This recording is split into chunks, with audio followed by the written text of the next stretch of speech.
ఆ ప్రభావం అతని మీద నిలవకుండా అయిపోయింది. దేన్ని బట్టి? ఆయన అల్ప విశ్వాసాన్ని బట్టి. ఇప్పుడు దేవుని శక్తి మన మీద నిలిచి ఉండాలంటే ముందు మనకేం ఉండాలయా? విశ్వాసమే. అప్పుడే మనం దేవుని కార్యాలని, మానవాతీతమైన కార్యాలను చూడగలుగుతాం. చివరికి యేసయ్య వచ్చి నీళ్ళల్లో మునిగిపోయేవాడిని పైకి లేపేమన్నాడు? అల్ప విశ్వాసి, అవిశ్వాసి అనలా, అల్ప విశ్వాసి, ఎందుకు సందేహపడితివి? చూసారా ఏమన్నాడు? నువ్వు సందేహం లేనంత వరకు, విశ్వాసం ఉంచినంత వరకు మునగలేదు, ఎప్పుడైతే డౌట్ పడ్డావో మునిగిపోయావు అని.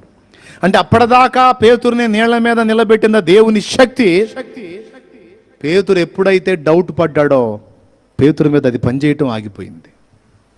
ఎంత డేంజరో చూడండి. మనం దేవుణ్ణి సందేహిస్తే చేతులారా దేవుని ప్రభావం మన మీద పనిచేయకుండా